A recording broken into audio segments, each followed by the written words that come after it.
বকো গান্ধী ময়দানত অনুষ্ঠিত 63 সংখ্যক বড়ো সাহিত্য সভাৰ আজি অন্তিম দিন।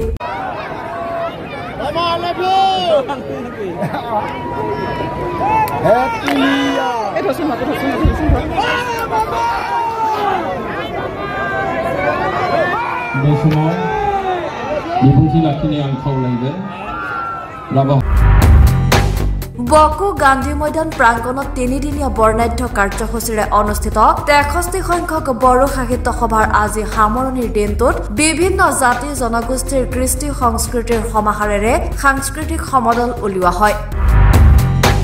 বড়ো, কোচ ৰাজবংশী, ৰাভা, বিহু, নেপালীকে ধৰি বিভিন্ন জাতি জনগোষ্ঠীৰ সাংস্কৃতিক দলে নৃত্য গীতেৰে জীপাল কৰি তোলে সাংস্কৃতিক শোভাযাত্ৰা।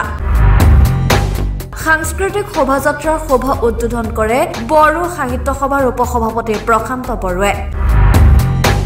সাংস্কৃতিক শোভাযাত্ৰা সমন্বয় ক্ষেত্ৰৰ পৰা বকো 17 নং ৰাষ্ট্ৰীয় ঘাইপথৰ হৈ পুনৰ সমন্বয় ক্ষেত্ৰত মিলিত হয়। সাংস্কৃতিক শোভাযাত্ৰাৰ জৰিয়তে বড়ো সাহিত্য সভাই সমন্বয়ৰ বাৰ্তা প্ৰেৰণ কৰে।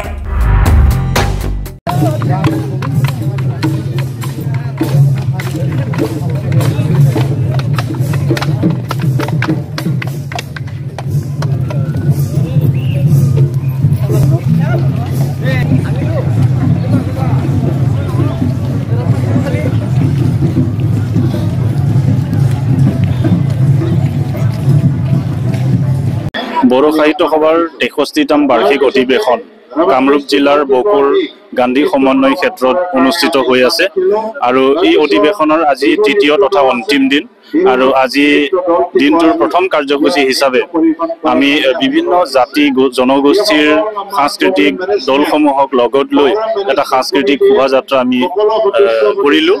আৰু এই সাংস্কৃতিক শোভাযাত্ৰাৰ মূল উদ্দেশ্যটো হৈছে যে আমাৰ বিভিন্ন জাতি জনগোষ্ঠীৰ সাংস্কৃতিক সমন্বয়ৰ লগতে আমি শান্তি আৰু ঐক্যতাৰে আমি জীয়াই থাকিব বিচাৰোঁ। বড়ো সাহিত্য সভাৰ 63তম বাৰ্ষিক অধিৱেশনৰ আজি তৃতীয় দিন আৰু তৃতীয় দিনৰ প্ৰথম কাৰ্যসূচী হিচাপে আমি বিভিন্ন জাতি জনগোষ্ঠীৰ সাংস্কৃতিক দলসমূহক লৈ আমি শোভাযাত্ৰা কৰিছোঁ আৰু আশা কৰিছোঁ এই শোভাযাত্ৰাৰ জৰিয়তে বকো অঞ্চলৰ লগতে গোটেই অসমত এটা বিভিন্ন জাতি জনগোষ্ঠীৰ মাজত এটা সমন্বয় আৰু সাংস্কৃতিক সমন্বয়ৰ সৃষ্টি হ'ব আৰু আমি বিভিন্ন জাতি জনগোষ্ঠীৰ লোকে একেলগে মানে আগবাঢ়ি যাব পাৰিম। সেই আশাৰে শান্তি ঐক্য আৰু প্ৰগতিৰ শ্লোগান দি আমি এই সাংস্কৃতিক শোভাযাত্ৰা অনুষ্ঠিত কৰিছোঁ। বড়ো সাহিত্য সভাৰ সভাপতি ডক্টৰ সুৰথ নাৰ্জাৰীৰ পৌৰোহিত্যত অনুষ্ঠিত মুকলি সভাত মুখ্যমন্ত্ৰী হিমন্ত বিশ্ব শৰ্মা উপস্থিত হৈ ভাষণ প্ৰদান কৰে। সাহিত্যিক বীৰেন্দ্ৰ কুমাৰ ভট্টাচাৰ্যই কৈছিল, সাহিত্য সভাই নিজে সাহিত্যৰ সৃষ্টি নকৰে, সাহিত্য সভাৰ দায়িত্বই হ'ল সাহিত্যৰ পৰিৱেশ ৰচনা কৰা। এই পৰিৱেশ ৰচনাৰ কাম কৰিবলৈ সম্যক দৃষ্টিৰ প্ৰয়োজন। সম্যক দৃষ্টিৰ বাবে আকৌ সমগ্ৰ সমাজ ব্যৱস্থাৰ প্ৰকৃতি আৰু গতিৰ স্বৰূপ উপলব্ধি কৰিব লাগিব।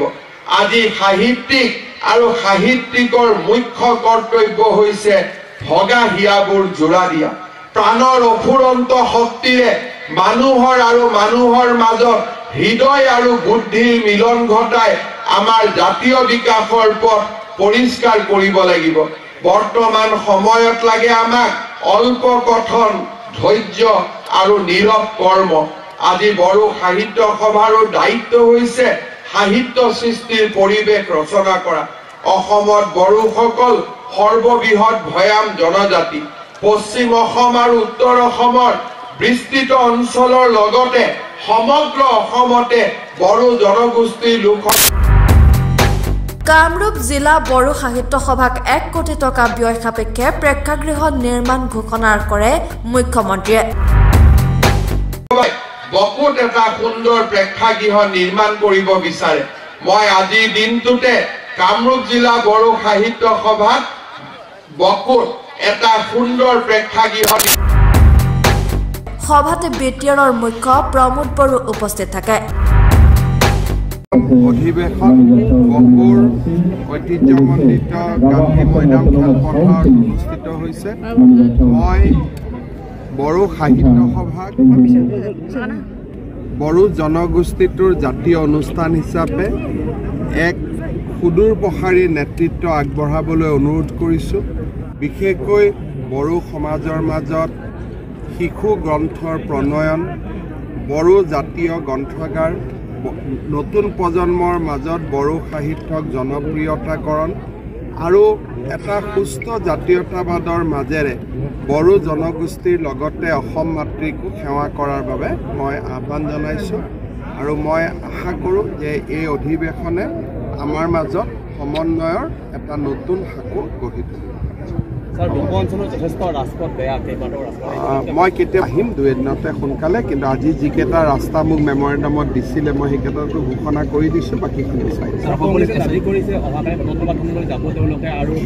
তেনেকৈ মই কি ক'ম আৰু। বকো সমন্বয় ক্ষেত্ৰৰ পৰা মণিমালা ডেকা, দৈনিক অগ্ৰদূত ডিজিটেল।